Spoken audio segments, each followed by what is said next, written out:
Vessel genesis formation. So how the blood vessel forms, now let us know about it. So first, it's a fundamental process which may take place in physiological, that is normal condition. Example, this angiogenesis, that is formation of new blood vessels, takes place in the wound healing, regeneration, vascularization of ischemic tissue, because in ischemic tissue there is low blood supply, so there should be collateral blood supply. It is done by formation of new blood vessel, and also in menstruation. So these are all normal physiological process. But the pathological process where this blood vessel forms is tumor development, because a tumor forms a new blood vessel for its nutrition and growth, and the metastasis also, of course, if it travels other distance places, then metastasis.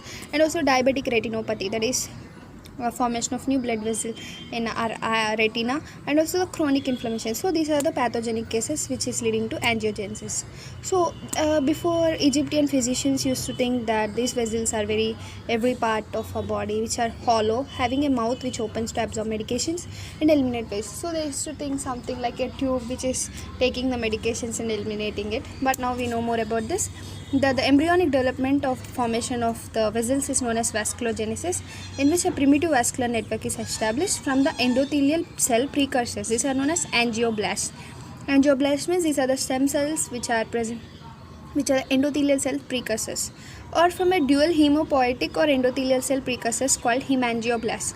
So this vasculogenesis, that is in the fetus life, there may be formation of the vascular tissue by the angioblast, that is by precursor cells, or maybe by hemangioblasts. Hemangioblasts means hemopoietic. This cell can also form hemopoietic cells and also can form the blood vessels. So they can be formed like this. And the blood vessels formation in adults is known as angiogenesis or neovascularization. So that we are going to learn now, that is in the adults. So in adults, how it forms? This involves branching and extension of adjacent pre-existing vessels. So you can see there are already pre-existing vessels, and this extension is nothing but which takes place in adult, and it can also occur by recruitment of endothelial progenitor cells. That is, it also occurs by recruitment, that is bringing the endothelial progenitor cells from the bone marrow like this into the site of the inflammation or site of the damage. So like this, by these two forms it may form in the adults. And so angiogenesis, now let us see how from the pre-existing cells that are already the vessel is present, and from that vessel how the new vessels are formed. Now let us understand. So this is mainly because first the vasodilation takes place because of increased permeability of the existing vessels. So in this process, first the vasodilation, that is blood vessels get dilated, and increased permeability, that is there is a formation of space between two endothelial cells, so that there will be leaky more space between them.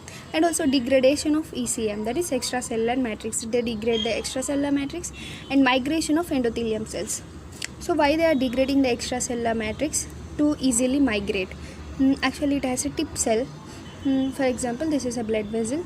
Here it has a tip cell, and the endothelial cells are forming the gaps, and it has vasodilated, and the pericytes, pericytes are present here. So these pericytes are all moved away, and just this tip cell moves in one direction. As the tip cell is moving, this is like ducklings following the mother duck. As this tip cell is moving away, going to the site of injury, then all the ducklings, like all cells, move. So to move them for the free migration, they degrade the extracellular matrix, that is removing all surrounding tissues, all other cells, so that they can move easily. So first let us see vasodilation. Why vasodilation occurs? Because of the nitric oxide. We know nitric oxide leads to dilating the vessels, and this nitric oxide is mainly induced by the VEGF. VEGF is a growth factor which induces this nitric oxide and increases the permeability of the pre-existing vessel. As vasodilation takes place, it also leads to gap between endothelial cells and increase the permeability. And next, coming to the proteolytic degradation, that is, you can understand lytic means because of protein there is something degrading. What is the degradation? That is a basement membrane. Why? Because I said they need to migrate. So if they remove all the surrounding things only, they can migrate. That to degradation of parent vessel by the matrix metalloproteinases. So how this basement membrane is degrading? Because of protein MMPs, we already know about it, and the disruption of cell to cell contact between endothelial cells by the plasminogen activator. So the plasminogen is the one which is creating the gaps between the endothelial cells. And next, the migration of endothelial cells towards the angiogenic stimulus, that is stimulus where we want to form the new blood vessel. towards that side this migration of endothelial cells takes place, and proliferation of endothelial cells just behind the leading front of the migrating cells. As I said, ducklings following the mother duck, so of the tip cell. So here that is proliferation of endothelial behind the leading front of the migrating cell. Next is maturation of the endothelial cells, which includes inhibition of the growth and remodeling into capillary tubes. So now the maturation takes place, that is inhibition of the growth and also remodeling into capillary tubes. Here you can see how they are remodeling into the capillary tubes. So this is a capillary spouting first, and next they are like forming a capillary tube. And next, recruitment of the periendothelial cells, pericytes and vascular smooth muscles to form the mature vessel. Now what happens, as now they have migrated, so the work is completed. So again all the smooth muscles, all the pericytes come around them and forming a mature vessels like this. So this is a formation of a new vessel from a pre-existing vessels. And next, angiogenesis from the endothelial precursor cells. You know there are precursor cells in our bone marrow, so which come to the site of where we want to form a new vessel. So these are from the endothelial precursor cells. So these can be recruited from recruited in the site of injury where they need to form a new vessel. So this is uncertain, this mechanism is still uncertain. So they express some markers of hematopoietic stem cells. They are known as VEGFR2 and also vascular endothelial cadherin, that is VE cadherin. So they may contribute to the endothelization of vascular implants and also neovascularization of the ischemic organs. So mainly they form the new vascular implants there, and also neovascularization is formation of new vessels in the ischemic organs mainly because of low blood supply, so they form more, and also in cutaneous vessels, tumors. So this number of circulating EPCs, that is precursor cells, is increased greatly in patients with ischemic conditions. So by this we can determine how much they are risk to the cardiovascular disease, because there are more formation of implants means we can understand there is more risk because there is very less supply of blood to that organ, to that particular place. So by this we can understand the intensity of the ischemia of a particular organ, especially in the cardiovascular diseases. And next, coming to the growth factors and receptors. So what are the receptors involved in it? Mainly the VEGF is a most important growth factor in the adult tissues undergoing the physiological, that is normal angiogenesis. Here example you can take the proliferating endometrium and also angiogenesis occurring in the chronic inflammation, wound healing, tumors, diabetic retinopathy. We know this is in the case of pathogenic case. Physiological case, proliferation of endometrium. So VEGF is the most important growth factor. And next, VEGF is secreted by mesenchymal and stromal cells. So there are also VEGF2. It is a tyrosine kinase receptor, and this is so VEGF is a growth factor. VEGFR2 is a receptor. So here you can see this is the VEGFR2. It's a receptor present in a tip cell. You know, if you remember, tip cell is the one, it's like a mother duck which is migrating into the site, so that all other ducklings, like all other endothelial cells, are following it. So this is a tip cell. So in the tip cell there is receptor which is a tyrosine kinase receptor. So it is expressed by endothelial cells. And the circulating forms of VEGF121, VEGF165, these are signaled through VEGF2, also known as KDR in humans. So this VEGF growth factor induces the migration of EPCs, that is endothelial precursor cells, in the bone marrow and enhances the proliferation and differentiation of the cell in the sites of angiogenesis. So what this VEGF does is mainly signaling towards the formation of new angiogenesis in the site of injury. So in angiogenesis originating from the pre-existing local vessel, the VEGF signaling stimulates the survival of endothelial cells, their proliferation, motility, and also initiating the sprouting of new capillaries. How this takes place? Here you can see this is the VEGF. It is entering into the receptor VEGF2. So signal transduction takes place, gene transcription, and formation of upregulation of DII4 mRNA. So this DII4 mRNA is expressed on a transmembrane. It's now a ligand. And there is also another cell known as stalk cell. So the stalk cell has a receptor that is with EGF repeats, that is a notch receptor. So now this notch receptor binds with a ligand. This ligand is of what? Tip cell. So the tip cell expressing DII4 ligand binds to this notch receptor, and again here undergoes the notch intracellular signaling domain released by the proteolytic cleavage. So now here proteolytic cleavage takes place, and again gene activation, and finally this leads into a mechanism of formation of an new blood vessel. This is actually why these stalk cells are, this mechanism is taking place is mainly because the stalk cells are which don't allow overgrowth of the endothelium cells, and they also allow the particular spacing between endothelial cells so that they can have very good blood supply, nutrition and everything in a normal state. If these are damaged, it leads to many problems like there is overgrowth of endothelial cell, that is endothelial vessels like that. So next, recently identified mechanism for the modulation of vasculogenesis is notch pathway, which promotes the proper branching of new vessels and prevents excessive angiogenesis by decreasing the responsiveness to VEGF. So this is what we have discussed, the notch pathway just now. So in mammals there are 5 notch ligands, that is JAK1, 2 and delta-like ligand, which is most important. Now we have seen delta-like ligand 4 especially, and 4 transmembrane receptors, that is notch 1 to 4. So these receptors may be from 1 to 4.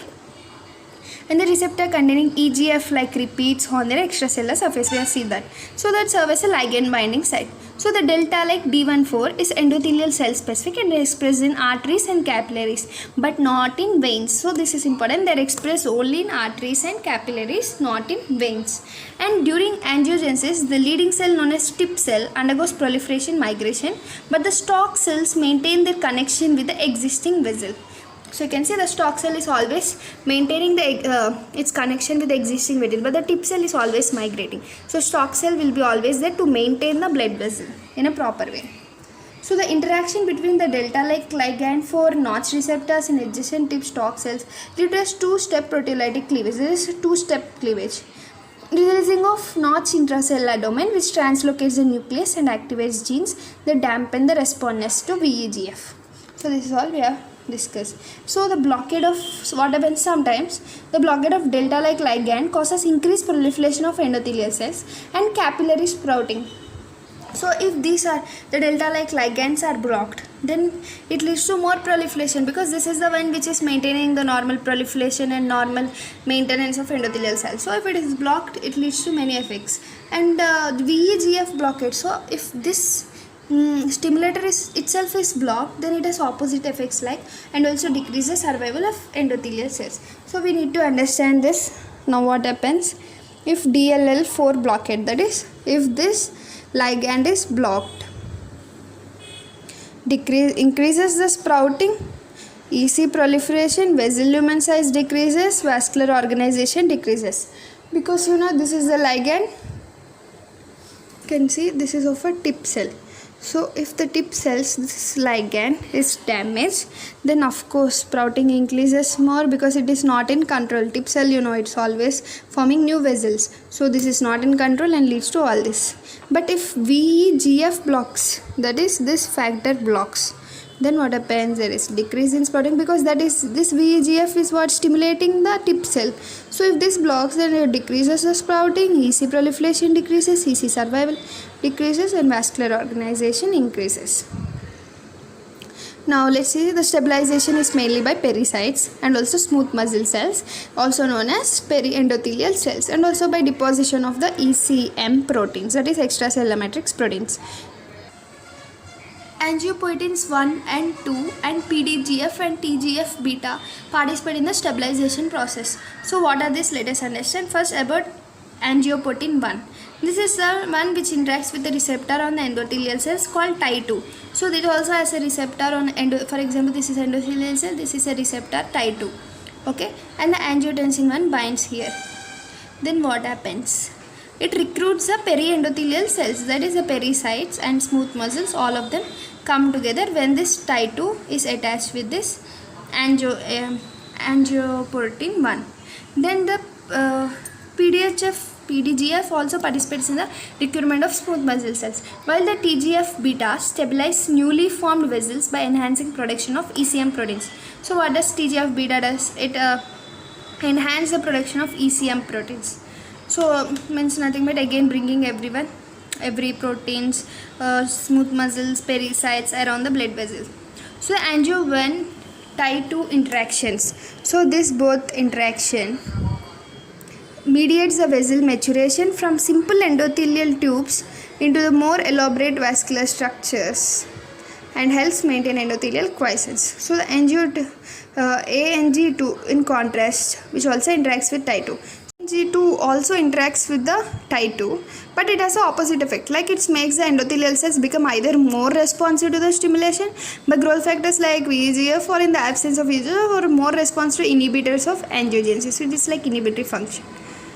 So the genetic disorders caused by mutation in the Tie2 causes a venous malformations, and the agents which stimulate the VEGF are like tissue hypoxia and can influence the physiological pathological angiogenesis, and VEGF transcription is regulated by the transcription factor HIF, which is induced by hypoxia. So hypoxia is the one which is stimulating this VEGF.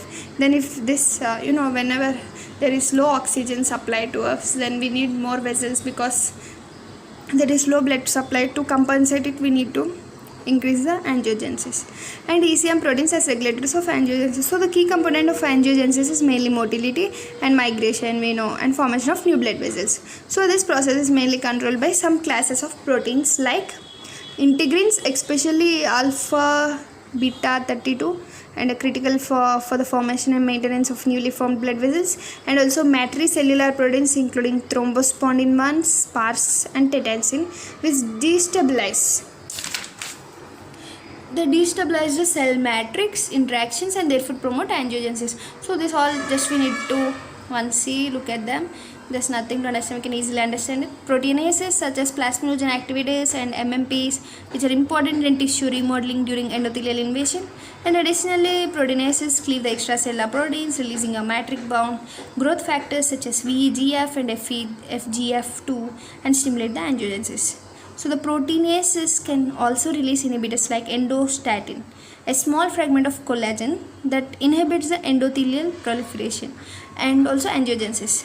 So alpha beta 3, it's an integrin expression in the endothelial cells, is stimulated mainly by hypoxia and has multiple effects on the angiogenesis. It interacts with the metalloproteinase, and it binds and regulates the activity of VEGF2 and mediates the addition of ECM proteins such as fibronectin, thrombospondin, and OPN. So this is all about angiogenesis.